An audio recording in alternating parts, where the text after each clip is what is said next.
You are listening to Science Coast with Mallory Havens and Chris White. And today our return guests are Hilary Wind. Shayle Matsuda. Welcome back, guys. Thank you. We want to do a deeper dive into the science that's being done by the scientists at the Shedd Aquarium. There's some real science going on. So Shayle, can you let our listeners know what's going on? We've got a lot of science going on, both in freshwater and marine ecosystems, and with the animals that call Shedd home. I'm part of the marine science team, and most of my research is on coral reefs, both understanding what's going to happen to them as the oceans continue to warm and what we can do to scale up the success of interventions. So my first question is, how long have there been coral reefs on the planet? Ooh, a very, very long time, and it depends on sort of what you consider a coral reef. So before, we'd have like more rugose corals. So we had these like calcifying structures that created biomass, that created these environments that we could call these like more prehistoric reefs. But, recently the coral reefs that we have here today, we're talking just like, 2.4 or 5 million years. Of their current reefs that exist, or Yeah. Yeah. So, they've gone through many different cycles, that we've seen in different, the living corals we see today are more recent than those older ones. But yeah, corals have been really, really successful in their recent go around because of this symbiosis that they have, where they partner with this symbiotic algae that lives inside their tissues, taking energy from the sun and turning that into energy that the coral could then use to build its calcifying skeletons. How long can an individual coral live? Seemingly forever. That's a question that we all want to know. So just like we can count the rings of trees to get an idea of how old a tree is, we can actually take a core of a coral colony, and you can imagine that almost like an ice core in the Arctic, to kind of get an idea of how many layers of calcium carbonate. You can really just see those layers and not only get kind of like a rough estimate of how old a coral is. It isn't just annual. But we can also, through some chemistry, get an idea of like what was going on in the atmosphere around that time as well. But corals that we see in the ocean now, they can be like hundreds of years old. That's impressive. But I'm curious, there's 4 humans being in this podcast studio at this particular moment. How would you define an individual coral in regards to an organism, or is that just like a silly question? It's a question that lots of people have different answers to. So a coral is like, the coral polyp is like the unit. You can think of a coral polyp as like an upside down jellyfish, kind of like an anemone, and that has a mouth and tentacles. It can feed, and as the coral colony grows, you see the coral will bud off little polyps that are genetically identical, and those polyps will then also start to lay down calcium carbonate to build the skeleton. So we talk about it as like, you'll hear people call the colony a coral, but a polyp is also a coral. So that's hard to. So they reproduce asexually. Do they have? Do all corals reproduce asexually? There are some corals that are just a single polyp, like that. They're not colonial. Oh. And sometimes those, depending on where they're broken, can actually regrow each of those halves as well. So when we're talking about corals in like the coral reef context, we're very often talking about the hard corals that are reef building, but there are soft corals, there are deep sea corals that don't even have algal symbionts out there as well. Do they have a nervous system? Not the way that you and I do, no. Okay. I assumed that they didn't have. They might have had a nerve net or something like a sea anemone, or a hydra. Mm-hmm. Yeah, and they're able to sort of communicate with the other polyps, and kind of how far that communication goes on the colony is also sort of unknown. I was scuba diving once in Australia, and if you sometimes will like waft the water right around the coral, you'll see the coral polyp kind of like suck in. And in this one colony I did that to, it was about the size of a pancake. Those polyps reacted to that stimulus, but the rest of the colony didn't.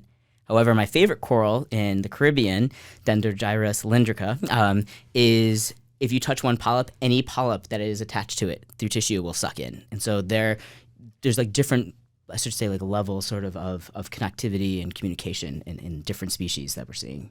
That's amazing. I almost think that it's like a one organism, but it's not. These are all distinct. No, they function together like one organism, so they're sharing everything. So how do you study evolution in these types of organisms? using DNA sequencing a lot and looking at a lot of morphological differences. I'm like, this is a great question. My previous degree is in evolutionary biology, where I was studying sea slugs, nudibranchs. And corals are a little bit different, but we're looking at how closely related different species are. We're looking at how different structures, like the corallite, where those polyps call home, the little cup where they sit, the shapes of that can give us some idea of how long ago they diverged, how closely related they are to different species, where they were on the world, like that. So we're doing a lot of molecular genetics, as well as looking at morphological traits and plasticity. So what is your major research question you're working on right now? So I'm very interested in symbiosis, the algal symbionts, and then also with their bacterial communities, like their microbiome. And what I'm really curious about is, how does a coral's microbes, how do they influence how they survive under ocean warming? So some work that I did with colleagues in Australia was looking at, we know that there are different species of algae that the corals can associate with. And what we found is that different species of algae themselves, like just in an algal culture, will have different thermal thresholds. They can live up to a certain degree of heat stress.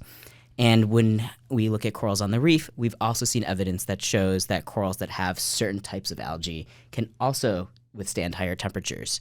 So the next question for us was if we're going to be raising baby corals, is there a way that we could help those corals survive these future heat pulses by offering them symbionts that are a little bit more heat tolerant? And we've done this in a couple ways. So some corals are more generalists. They're very flexible. We see that they associate with different species of algae naturally in the environment. And so we were like, could we offer the ones that are more heat tolerant to the babies, and would they take those up, and would they stay, and would that help them survive? But then on a reef environment, corals aren't the only animals that have these symbiotic algae. There's lots of different species that you can see in giant clams or sponges or forams, and some of those can survive to even higher temperatures. So an experiment that we ran was offering some of these, different symbionts that are still found in the same reef, just not usually with corals, to baby corals to see if they would take them up and if they would survive better under some heat pulses. Did they? I was going to say, and? I'm giving the spoiler. Yes. So at the larval stage, we found evidence that shows that they did in fact incorporate these algae, and that the algae we tried that had the highest thermal tolerance, which was 34 degrees Celsius, those larvae had the highest survivorship under a heat pulse compared to the ones that we usually find, the symbionts that we usually find in these animals. Could you take a coral that's been bleached so its algae has died and give it a higher tolerance one? And or can it not work if it's not there from the larval stage? That's a great question. And so the thing I love about corals, and that also makes them very hard to study, is that all coral species are very, very different.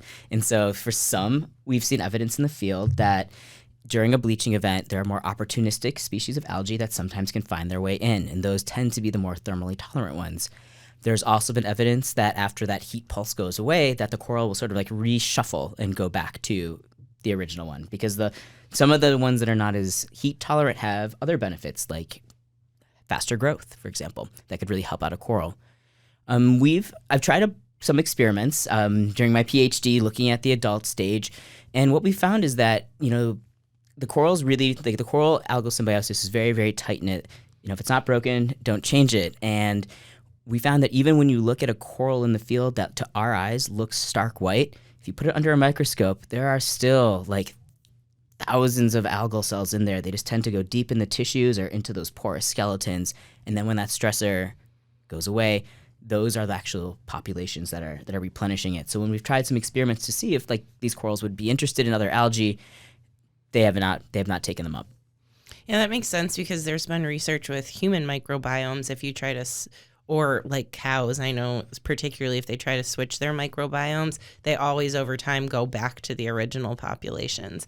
So there's got to be more along with the bacteria and everything else that are also working with them. Absolutely. And that was why we started to look at these early life stages. So corals get their algal symbionts in one of two ways. Either they're passed down through their parents in the eggs, and so the swimming larvae already have a pretty large population of algae, or they aren't partitioned from their parents. Instead, once they're larvae or settled juveniles, they will take those algae up from their environment.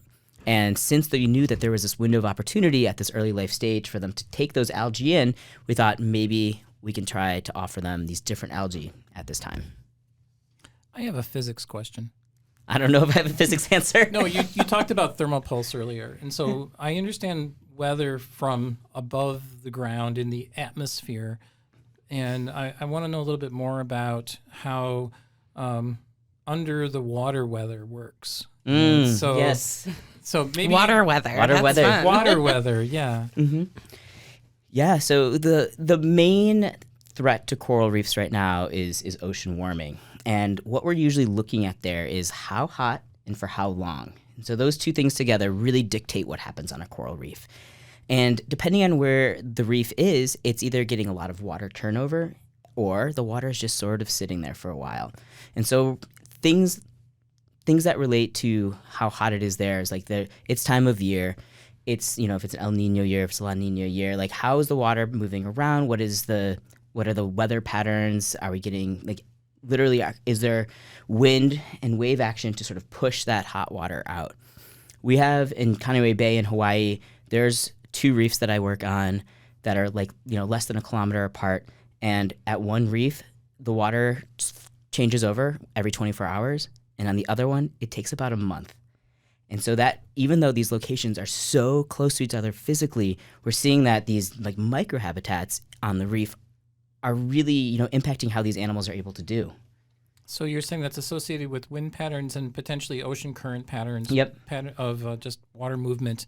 And I'm thinking about it, and it's like, if it's getting too hot, why don't they just go deeper? Because isn't the water colder when it gets deeper? I wish those corals could get up and relocate themselves, but unfortunately for them, corals are there's colonial and stagnant animals. So when the only life stage where they're able to move around and really swim around is that coral larval stage. They look like these itty bitty little jelly beans, and once they sniff out that perfect spot on the reef to settle, they're stuck there.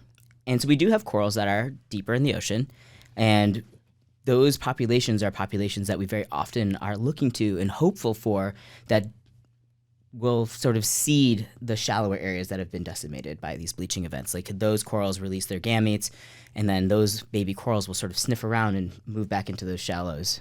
And they're limited by how deep they can go, right? Because they need sunlight. Exactly, yep. And you'll see that really reflected in the shape of the coral. So as, we'll see a lot of really nice branching colonies in the shallows, but as you get deeper, it's kind of, you can think of like plants, you really want to maximize that surface area. So we see in the deeper areas lots of these plates. And I think sort of what you were alluding to as well is it's not just like, at X meters we start to see this change. So much about the water's like sedimentation, turbidity, what other particles are in the waters, and how that really is impacting how light is attenuating into these deeper regions for how these animals will get that light. So we know that the climate has changed in the history of the planet, and that the ocean levels have changed dramatically. So that implies that the corals have to have moved from place to place as the ocean depth changes. But that is a slow process, it sounds like. Yes, indeed. And that's the question we do get often. It's like, we have seen these weather patterns before in like the history of the planet, but everything is happening much faster now. And these animals, probably can't keep up to this movement. We see, evidence of, reefs that have been in lots of different places, and even areas where there are corals living, like the Red Sea is a great example, where the corals are living at temperatures that we're worried about coming to, like, the Caribbean, for example. Like, these corals that are living in the Red Sea are living up in a temperature that they would experience there would really wipe out the corals that we have, in Florida. However, that has happened over a very, very long period of time, and the animals there have had a chance to adapt and acclimate. Whereas here, like we saw last summer in Florida, the water not only was way warmer than it had previously been, but it also just sat there, and the animals there were not ready. So I have another simple question, physicist question. Why can't you just take coral reef from South Florida and move it to the Carolina coast? Well, a little too cold. So corals do need some things to thrive and survive. So, and there is a lower limit to temperature as well for corals. So there are some corals that we do see that live pretty far up the coast of the United States, and that can also survive in an aposymbiotic state. So corals that we do find them naturally with symbionts, algal symbionts, and then we also find them naturally without any, and they've learned to survive in those conditions. But for a lot of these animals that are used to living in these like warmer tropical regions, just picking them up and moving them, different temperature, different food sources, different ocean chemistry, different bacteria would make living there a little bit more challenging. But it is a question that is sort of on the minds of a lot of conservation and restoration folks these days, this idea of how far do we move corals to replenish these reefs, and like what are the questions we should be asking. We've all seen what happens when you move something into an area where it wasn't found before, and there can be really, really severe unintended consequences. And so it's just, as we start thinking about this, how do we pick the right organisms? How do we think about how far is too far? Looking into those questions are going to be really important before we have to start making some hard decisions. Yeah, I was going to say, Chris, your solution to coral warming and the ocean warming is invasive species. Maybe not ideal. It's not the first time somebody has suggested such a thing. That is true. Briefly, if we still have a little bit of time, what other conservation work are you looking over, Hilary? Yeah. So in addition to coral research on our marine team, we also represent invertebrate fisheries, marine iguanas, and sharks. And then we have a freshwater team focused on freshwater mussels, migratory fish, and amphibians. We also Shedd just created the first IUCN freshwater Center for Species Survival. So we have a lot of really, really great stuff going on. What's IUCN? International Conservation. Got it. Something along those lines. Yeah. So do you guys... International Union for Conservation. Oh, there you go. Yes, there we go. Do you focus on all shark species or just some particular ones? So within our shark research program, we're focused primarily in the Caribbean. I know the shark biologist has used lemon sharks a lot as a species that we study, but we're looking at primarily at shark movement and ray movement as well. My son's favorite shark is the whale shark. And so he says he likes it because it doesn't eat people, but which is, I guess, a good reason. But sharks don't eat people very often at all. No. What a great concluding note for me to say that. Sharks are good. They're magical. Yeah, and don't kill them. Don't be afraid of them. There's all these children's books about that now, about how sharks are friends and you shouldn't do that, and like even a Cat in the Hat one. So anyway, with that, the views, thoughts, and opinions expressed are the speaker's own and do not represent the views, thoughts, and opinions of Lewis University. The material and information presented here is for general information purposes only. The Lewis University name and all forms and abbreviations are the property of its owner, and its use does not imply endorsement of or opposition to any specific organization, product, or service. This podcast was produced in the WLRA podcast studios at Lewis University. Visit lewisu.edu for more information about Lewis. This has been Science Coast with Mallory Havens and Chris White and Hilary Wind and Shayle Matsuda. thank you.